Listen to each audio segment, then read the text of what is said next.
Good morning बच्चों। आज का टॉपिक है बेटा डिफरेंशिएशन। ठीक है ना। तो 11th क्लास में भी आपने किया है ये लिमिट एंड डेरिवेटिव के अंदर, और 12th में लिमिट कंटिन्यूटी डिफरेंशिएबिलिटी यानी कि कंटिन्यूटी एंड डिफरेंशिएबिलिटी में डिफरेंशिएबिलिटी वाला जो पोर्शन किया था आपने, उसमें किसी भी फंक्शन की डिफरेंशिएबिलिटी चेक की थी आपने कि वो फंक्शन डिफरेंशिएबल है या नहीं। और अब इस वीडियो में बात करते हैं कि डिफरेंशिएशन क्या होता है। देखो तो बच्चों, एक y और x की एक रिलेशन है y equal to F X. तो यहाँ पर जो x है बच्चों वो क्या है, independent variable.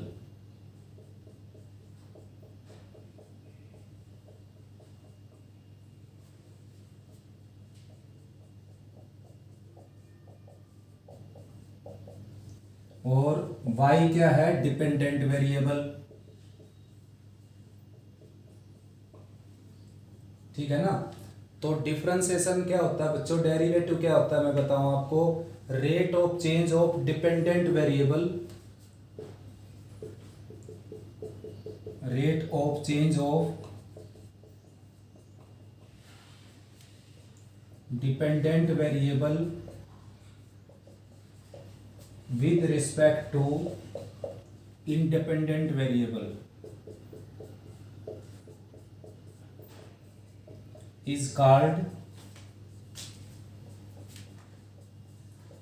differentiation, derivative sorry, is called derivative। ठीक है ना। rate of change of dependent variable with respect to independent variable is called derivative, and this process is called differentiation, and this process in which we find derivative, and this process is called differentiation।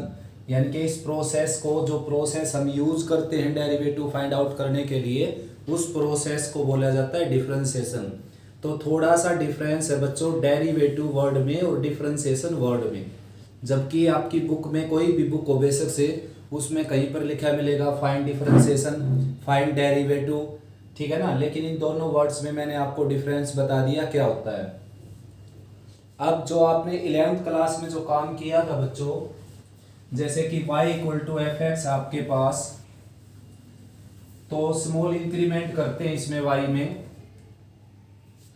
Late delta y be the small increment,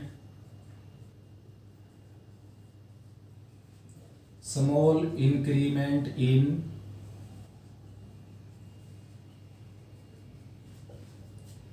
in y and delta x be the corresponding increment in x।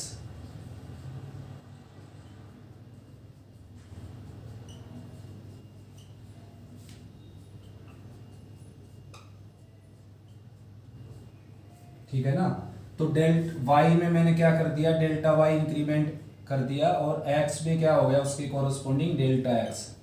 ये equation आपकी second आ गई, और ये equation आपकी first. तो second minus first करेंगे बच्चों, तो y प्लस डेल्टा y में से y सब्ट्रैक्ट होकर यहाँ पर डेल्टा y था, तो डेल्टा y बच जाएगा, और राइट में हो जाएगा आपके पास f of x plus delta x और माइनस एफ एक्स। ठीक है ना। है समझ में। अब दोनों तरफ क्या है, डेल्टा x से डिवाइड कर देते हैं। Dividing by delta x on both side, delta y by delta x equal to F of X plus delta X minus F of X divided by delta X. और जो ये बच्चों ये है delta Y by delta X, ये होता है incremental ratio.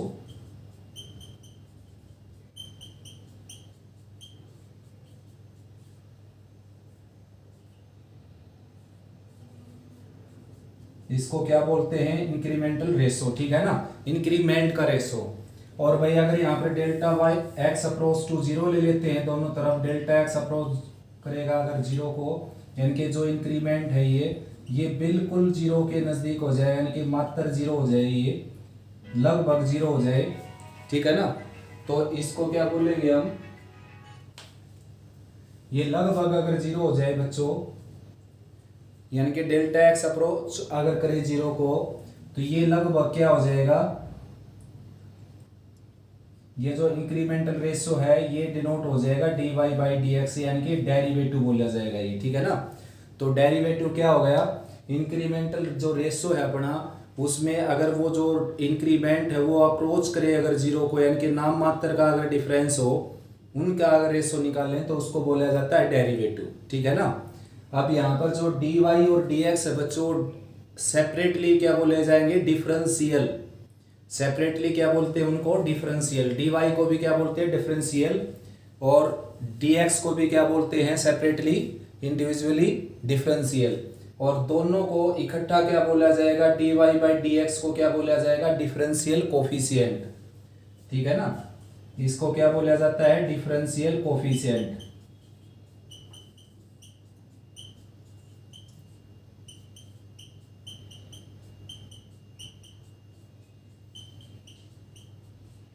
आया समझ में।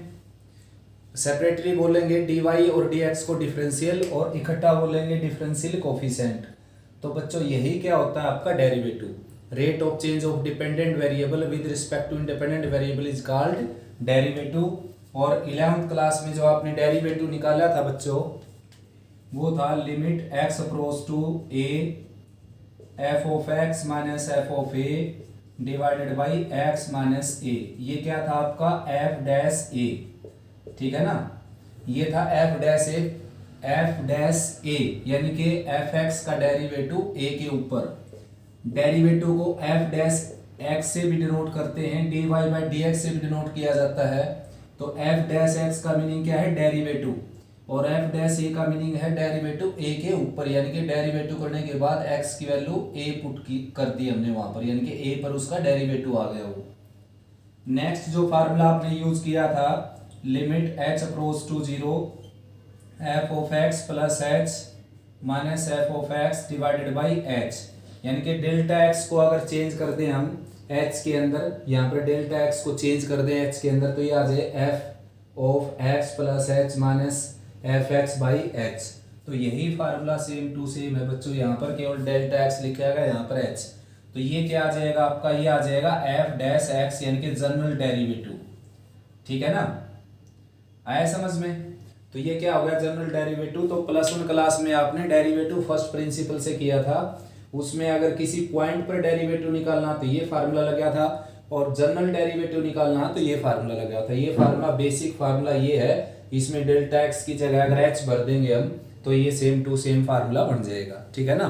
नेक्स्ट आगे बात करते हैं और टॉपिक पर, आगे बात करते हैं बच्चों some results on limits and derivatives. जो +1 क्लास में हमने किए थे उनको थोड़ा सा रिवाइज कर लेते हैं। Limit x approach to a c equal to, या k लिख देंगे यहाँ पर, equal to k, where k is any constant, k is any constant. ठीक है ना, किसी भी कॉन्स्टेंट के ऊपर आप लिमिट लगाते हैं तो वो एज इट इज रह जाता है, लिमिट कॉन्स्टेंट के ऊपर अप्लाई नहीं होती बच्चों। रीजन ये है, जैसे कि कोई पर्टिकुलर केस से समझा देता हूँ मैं आपको। x अप्रोच टू 2 है यहाँ पर, अगर जैसे x प्लस 1 है तो इसका मीनिंग ये हो गया कि जैसे जैसे x 2 को अप्रोच करेगा वैसे वैसे x प्लस 1 जो है वो 3 को अप्रोच करेगा। ठीक है ना। लेकिन अगर यहाँ पर x प्लस 1 की जगह मैं कॉन्स्टेंट ले लेता हूँ तो इसका मीनिंग ये होगा कि x अगर 2 को अप्रोच करेगा तो 5 किसको अप्रोच करेगा, तो 5 तो कॉन्स्टेंट अपनी जगह पर ही रहेगा, किसको अप्रोच करेगा वो। ठीक है ना, किसकी तरफ बढ़ेगा, अपनी जगह पर रहेगा कॉन्स्टेंट, तभी तो नाम है उसका फिक्स नंबर। तो बच्चों कॉन्स्टेंट के ऊपर लिमिट अप्लाई नहीं होती, ये आप पढ़ चुके हैं +1 क्लास में। ठीक है ना। नेक्स्ट अब लिमिट की कुछ प्रॉपर्टीज थी, जैसे x approach to a F X plus G X, तो यानी कि दोनों फंक्शन के ऊपर इकट्ठी लिमिट लगी हुई है तो लिमिट डिस्ट्रीब्यूट हो जाएगी दोनों के साथ ही। ठीक है ना, F X plus G X, limit x approach to a G X. और अगर दोनों के बीच में अगर माइनस का साइन है, प्लस माइनस यही लगा देता हूं मैं, तो यहाँ पर माइनस का साइन आ जाएगा, यानी कि दो फंक्शन के डिफरेंस के ऊपर लिमिट है तो दोनों के साथ अलग अलग लिमिट का डिफरेंस के इक्वल हो जाएगी वो। ठीक ऐसे ही प्रोडक्ट में भी होता था बच्चों, limit x approach to a F X into G X, तो इन दोनों के प्रोडक्ट की लिमिट है ये, तो इनके लिमिट का प्रोडक्ट हो जाएगा इनके इक्वल। ठीक है ना, एफ एक्स की लिमिट इंटू जी एक्स की लिमिट का प्रोडक्ट, ये दोनों क्या हो जाएंगे, इक्वल। नेक्स्ट था बच्चों limit x approach to A F X by G X है अगर, तो क्या है कि लिमिट डिस्ट्रीब्यूट हो जाएगी अलग अलग पर। Limit x approach to A F X divided by limit x approach to A G X, provided that G X is not equal to 0। Next है बच्चों limit x approach to A K F X where k is any constant, then k times limit x approach to A F X, ठीक है ना। Constant limit से बाहर निकल जाएगा, उसके ऊपर लिमिट अप्लाई नहीं होगी। नेक्स्ट है बच्चों limit x approach to A F X whole raise to the n, तो लिमिट जो है बच्चों वो पावर के अंदर चली जाएगी, इनके बेस के साथ लग जाएगी, कंप्लीट की पावर बन जाएगी वो F X whole raise to the n। तो ये लिमिट की कुछ प्रॉपर्टीज थी बच्चों, और भी थी, जैसे कि limit x approach to A sine x by X, और यहाँ पर लिमिट थी वहाँ पर 0, ये 1 हो जाता था। Limit x approach to 0 cos x, ये क्या हो गया आपका यहाँ पर 1 हो गया, ठीक है ना। नेक्स्ट है limit x approach to 0 tan x by X, ये क्या हो गया यहाँ पर 1 हो गया, ठीक है ना। And limit x approach to 0 x raise to the n minus a raise to the n divided by x minus a, तो लिमिट थी बच्चों यहाँ पर a, ठीक है ना। तो आंसर आ गया था इसका n into A raise to the n minus 1। Next था बच्चों limit x approach to 0 and log 1 plus X raise to the x, ये हो जाता था log e यानी कि 1, ये x यहाँ पर भी हो सकता है और x लोअर पार्ट में भी हो सकता है बच्चों। Limit x approach to 0 log 1 plus X divided by x, ये भी क्या है log e यानी कि 1। लिमिट x अप्रोच टू 0 और 1 by x log 1 plus x, ये भी क्या है बच्चों 1। ये तीनों के तीनों सेम प्रॉपर्टी हैं बिल्कुल, इनको डिफरेंट नहीं बोला जा सकता, तीनों क्या है सेम बिल्कुल, ठीक है ना। x चाहे पावर में है 1 बाई एक्स और चाहे पूरे के बेस में है यानी कि लोअर पार्ट में है, या फिर कोफिशिएंट है इसका 1 बाई एक्स, तो इन सभी केसेस में क्या आंसर 1। नेक्स्ट था बच्चों limit x approach to 0 and 1 plus X raise to the 1 by X, ये होता था e के इक्वल, ठीक है ना, आया समझ में। नेक्स्ट था बच्चों limit x approach to 0 a raise to the x minus 1 by X, ठीक है ना, तो यहाँ पर भी क्या था इसका आंसर log a। नेक्स्ट था बच्चों limit x approach to 0 e raise to the x minus 1 by X, ये क्या होता था log e यानी कि 1। तो ये कुछ लिमिट की प्रॉपर्टी थी बच्चों जो 11th क्लास में हम पढ़ चुके। नेक्स्ट कुछ डेरिवेटिव के भी रूल थे।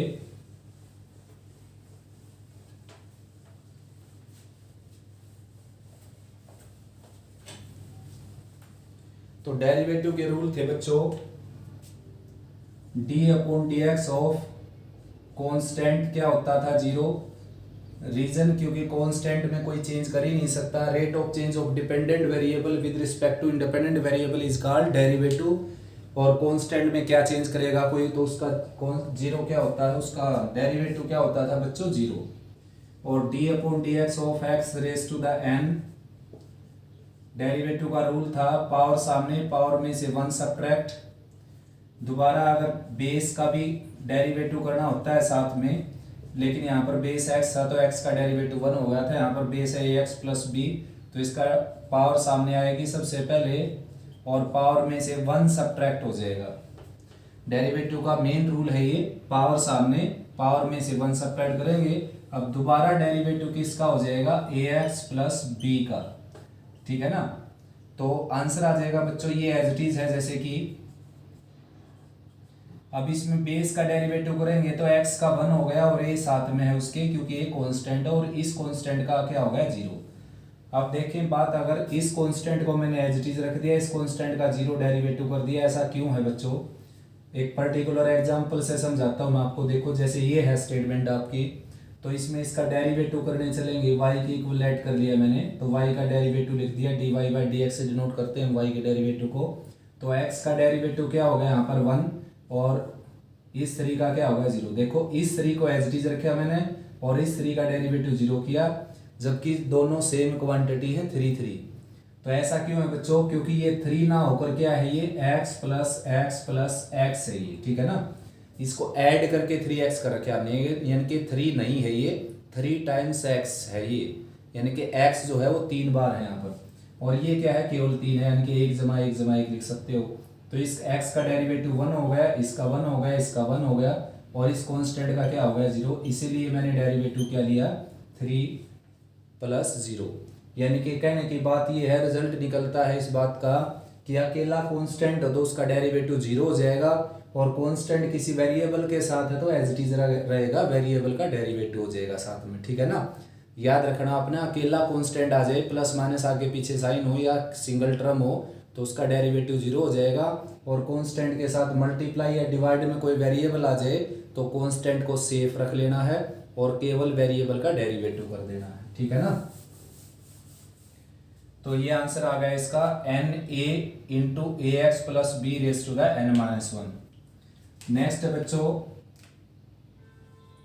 ट्रिग्नोमेट्री के डेरिवेटिव भी हो चुके अपने। साइन एक्स का डेरिवेटिव होता है कोस एक्स, कोस एक्स का डेरिवेटिव होता है माइनस साइन एक्स,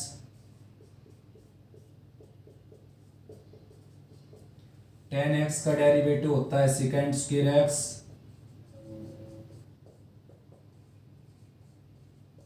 और भाई कोट एक्स का डेरिवेटिव होता है माइनस कोसिकेंट स्क्वायर एक्स,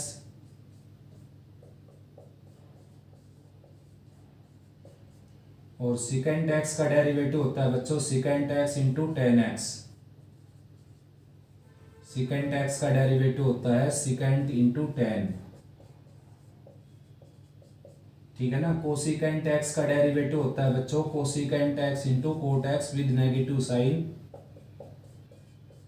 तो 6 ट्रिग्नोमेट्रिक फंक्शन होते हैं बच्चों, 6 के डेरिवेटिव ये हो गए। देखो अब आपने याद रखना है ये कि माइनस, कुछ आंसर माइनस में होंगे, कुछ आंसर प्लस में होंगे, तो जिसके आगे सी लगा हुआ है ना सी, उसका डेरिवेटिव किस में हो जाएगा माइनस में, जैसे कि कोस था, जैसे कि कोट है, जैसे कि कोसिकेंट है।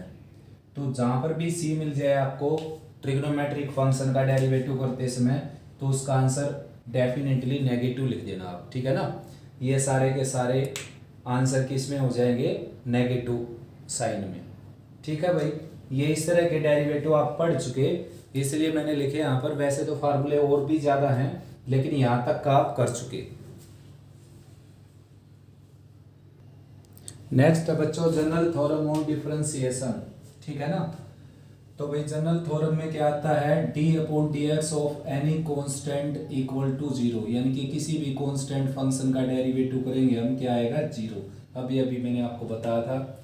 नेक्स्ट है बच्चों second, d/dx of k into fx ले लीजिए, या कुछ भी ले सकते हैं यहाँ पर आप। तो ये क्या आ जाएगा k times d/dx of fx, ठीक है ना।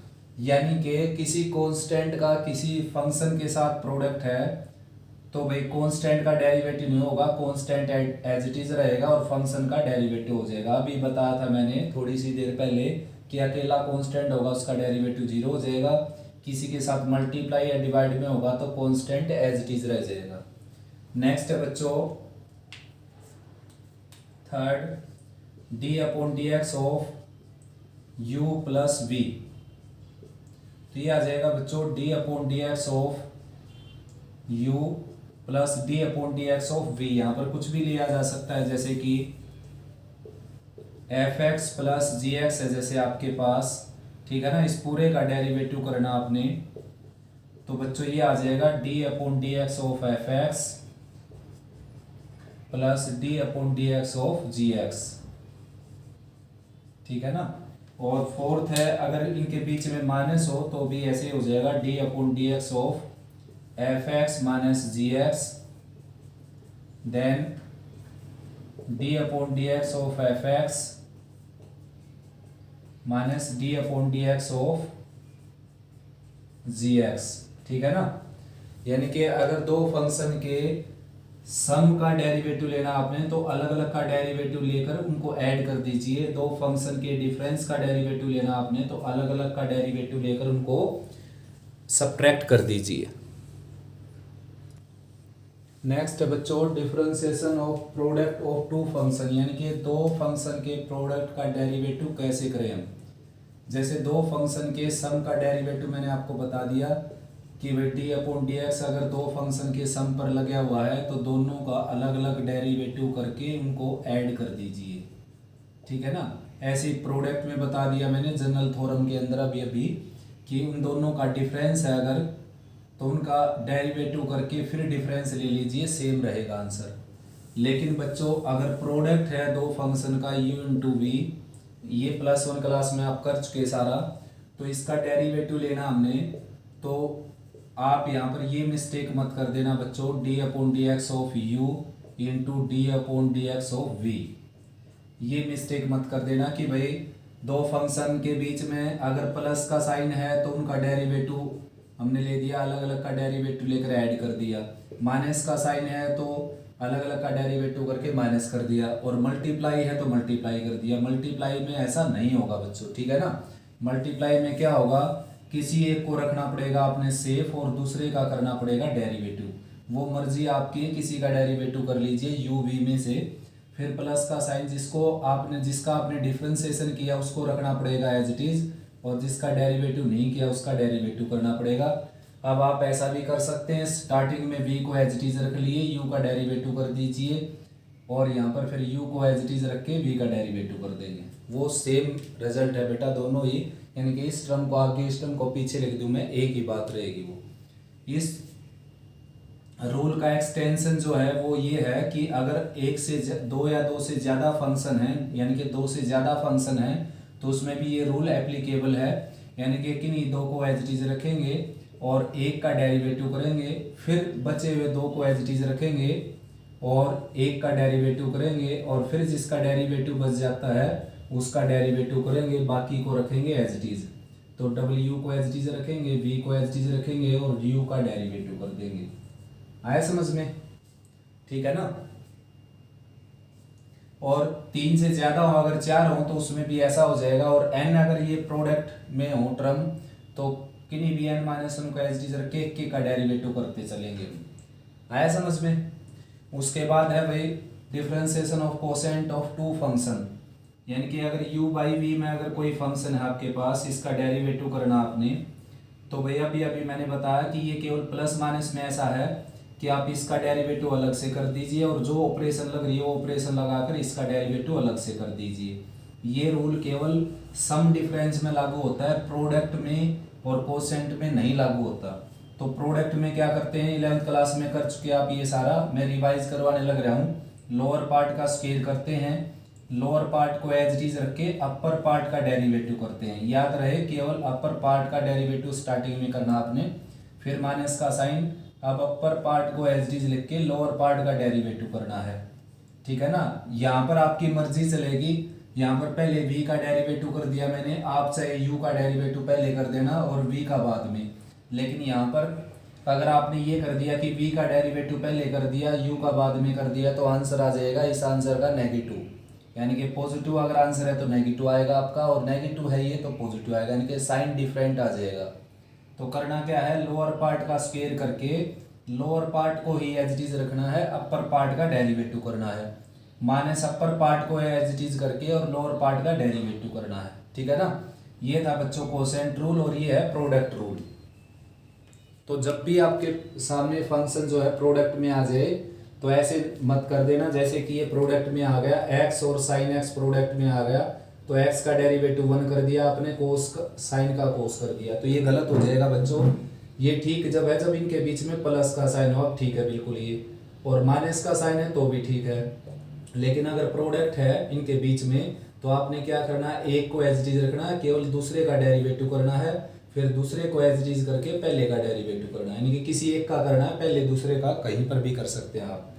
और अगर कोसेंट में आ जाए यानी कि साइन एक्स बाई एक्स आ जाए जैसे आपके पास, तो इसका डेरिवेटिव करते समय आपने ये काम नहीं करना है यहाँ पर कि भाई अपर पार्ट का डेरिवेटिव अपर पार्ट में कर दिया, लोअर का लोअर में कर दिया।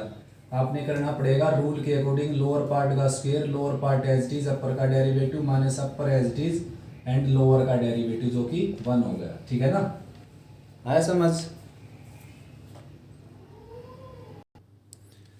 नेक्स्ट बच्चों, derivative of function of a function यानी कि chain rule.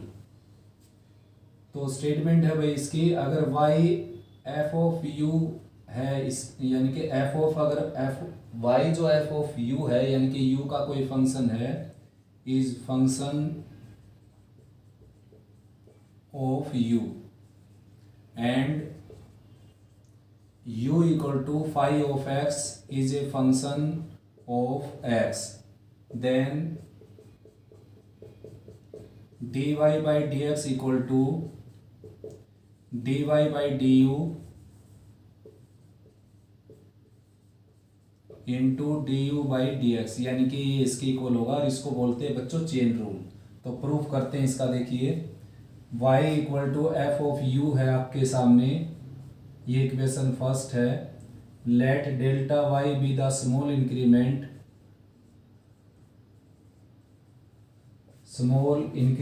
in x in y sorry, and delta u be the corresponding increment in u, delta u be corresponding